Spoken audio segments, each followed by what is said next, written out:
Hello friends, welcome to my channel enhance you study. Friends, आज मैं एक और इंडियन ऑथर गिरीश कर्नाड की बायोग्राफी और उनके कुछ इम्पोर्टेंट वर्क को डिस्कस करूंगी इस वीडियो में। इसके पहले मैंने रवींद्रनाथ टैगोर की बायोग्राफी और उनके इम्पोर्टेंट वर्क को डिटेल में कवर किया है। बट इस वीडियो को स्टार्ट करने से पहले अगर आप इस चैनल पर नए हैं तो आप इस चैनल को लाइक करिए, सब्सक्राइब करिए और ज़्यादा से ज़्यादा इसको शेयर करिए।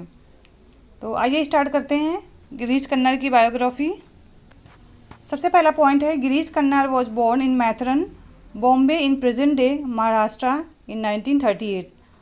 गिरीश कर्नाड का जन्म 1938 में मैथरन, बॉम्बे, जो कि इस समय प्रेजेंट समय में महाराष्ट्र में है, वहाँ पर हुआ था।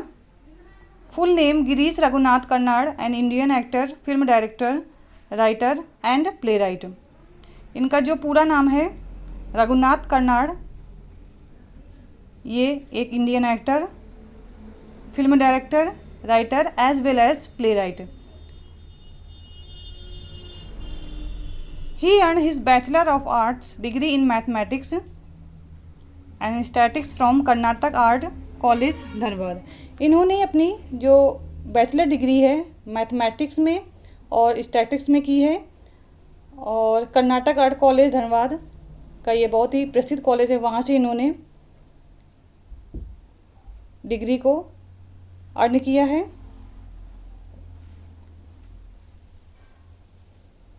Basically Kannada is known as a play right.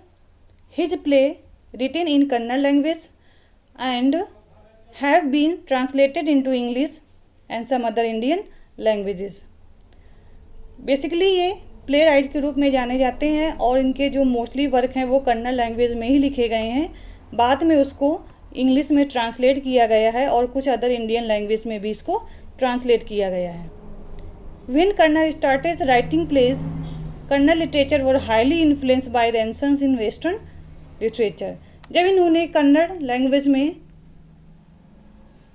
इसको लिखना स्टार्ट किया था तो उस समय जो कन्नड़ लिटरेचर था वो मोस्टली वेस्टर्न लिटरेचर से बहुत ज़्यादा इन्फ्लुएंस था। नेक्स्ट पॉइंट है, he served as director of film and television institution of India and chairman of Sangeet Natak academy. ये फिल्म के डायरेक्टर भी रह चुके हैं और संगीत नाटक अकेडमी के ये चेयरमैन भी रह चुके हैं। He got Padmashri in 1974, Padma Bhushan 1992 and Sahitya academy in 1994, Jnanpith award 1988। तो ये उनके कुछ अवार्ड की लिस्ट हैं, उसमें से इनको पद्मश्री, पद्म भूषण, साहित्य अकेडमी अवार्ड एंड जननपथ अवार्ड भी मिल चुका है। फ्रेंड्स, अब बढ़ते हैं नेक्स्ट पॉइंट की ओर। नेक्स्ट पॉइंट है, Karnad made his acting as well as screen writing debut in Kannada movie Samskara 1970 based on the novel by U R. Ananthamurthy. जो यू.आर. आनंदमूर्ति का नॉवेल है समस्कारा, जो 1970 में इस पर एक मूवी बनी थी, उस पर इन्होंने एक्टिंग की है और स्क्रीन राइटिंग का भी इन्होंने काम किया है। समस्कारा जो 1970 में लिखा गया, पब्लिश हुआ था, ये यू.आर. आनंदमूर्ति का बहुत ही फेमस नॉवेल है।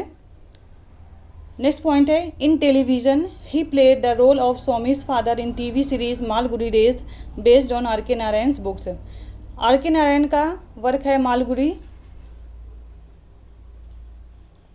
उसमें इन्होंने स्वामी के फादर का रोल भी प्ले किया है। तो इन्होंने टेलीविज़न में भी और एक्टिंग के रूप में भी काम किया है। अब आइए देखते हैं नेक्स्ट जो इनकी बिब्लियोग्राफी है और जो इनके इम्पोर्टेंट वर्क की लिस्ट है। तो उसमें जो सबसे पहला है माँ निषादा, ये इनका 1 एक्ट प्ले है। ययाति 1961 में लिखा गया, तुगलक 1964, हयावदाना 1972, अंजू मालिक 1977, नाग मंडलिया 1988, फ्लावर 212, अगेन आई डिस्क्राइब तुगलक 1964, तलेनंदा एंड जो इनका सबसे लास्ट का वर्क है अग्निमुत मेल, जिसको हिंदी में अग्नि और वर्षा और इंग्लिश में इसको ट्रांसलेट किया गया है द फायर एंड रेन 1995 में। तो इनमें से जो सबसे इनका इम्पोर्टेंट वर्क है तुगलक और हयावदाना। हयावदाना की समरी मैं डिटेल में वीडियो के माध्यम से कवर करूँगी। तो यहाँ पर हमने कुछ उनके इम्पोर्टेंट वर्क के बारे में डिस्कस किया है। अगर आप यूजीसी नेट, टीजीटी और पीजीटी की तैयारी कर रहे हैं फ्रेंड्स, तो इसमें जितने भी इम्पोर्टेंट पॉइंट हैं उनको लिख लीजिए कॉपी में। आपको मेरी वीडियो कैसी लग रही है कमेंट बॉक्स में ज़रूर बताइएगा। आज के लिए बस इतना ही। नेक्स्ट वीडियो में एक नए टॉपिक के साथ फिर मिलेंगे। तब तक के लिए goodbye, take care, thank you so much.